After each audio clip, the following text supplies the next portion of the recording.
All right, so we're back with another low quality video.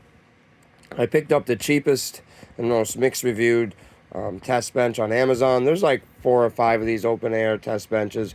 I'm not going to daily drive this. This is just something that I can post test components with outside of the case, So that being said, we're going to get this guy put together. Now, a lot of the reviews said nothing lined up, and then I found like 20 different listings for a similar product, but it looked identical, and all the reviews said the same thing. Things didn't line up. And then I found one review that said, hey, don't go by the crappy instructions that come with it. Just look at the pictures on Amazon, and everything actually does line up. So we're going to see if that's true. We're going to get this guy together and see if it's worth the $20 I spent on it. All right, so I think I figured it out. Why most people says it doesn't, like nothing lines up, is because they're trying to put it this way with this as the inside, which you would think makes sense, especially for your I/O shield if you're daily driving it.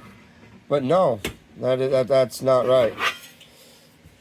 If you actually look on the finished pictures, it actually goes this way, right, with the part that overhangs on the outside. So yeah, that's counterintuitive, but if you look, this side lines up with the power supply and the completed pictures.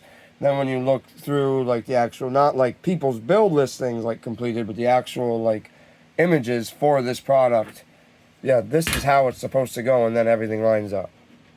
That's what everybody was saying, or that one review was saying about flipping it around. This.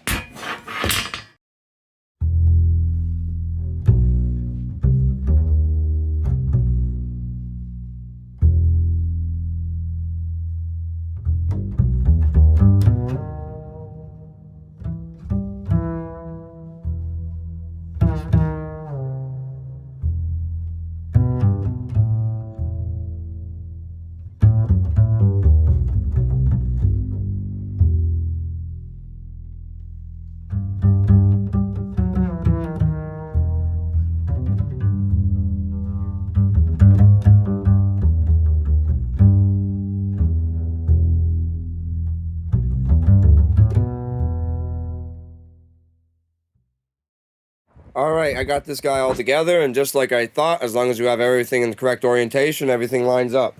So this side's ridge out, this plate ridge out, this plate here ridge down, the lip side. Make sure you put all your bottom screws in first. Then these are just in for added rigidity. Make sure your power supply holes here line up. So that little hole here is where your power supply is going to go. So don't put those in the incorrect orientation, and all your holes line up everywhere. I've tried multiple motherboards, multiple form factors. I have a full ATX board somewhere around here that's dead that I put in there just to make sure everything lines up. This hardware in here is just for the video, basically, and just to make sure everything's good. Power supply is the only thing that's going to stay in here. Most of the time it's going to be empty to post-test new motherboards and stuff that come in here. I am going to have an AM4 motherboard on standby with a 2200G, and it's the software all set up to flash BIOS and check graphics cards that come in to make sure they're actually what they say they are, to sniff out counterfeits, just run GPU-Z. I'm not going to actually put the graphics card under any load, so as long as it has enough connectors for whatever graphics card goes in here, I'm fine. So anybody who's worried about this power supply not being big enough to post-test some of the modern cards, please go ahead and worry twice as much for both of us, because I'm not worried. This power supply is fine. I have this power adapter or little power switch thing that came with it, so you can turn it on without having to jump any pins. I would recommend having the correct driver to put these in, because they go in really, really tight. This is 100% worth the money. I would definitely buy this again. I would definitely recommend it again. Please don't let the negative reviews deter you. It took like 10 minutes to put it together. Literally follow these instructions as they sit. See, that shows you right there, that's where the power supply goes. And if you think that it's not going to line up correctly, don't worry about it. Just do it, and it does. Okay, don't overthink things. That's all I can say.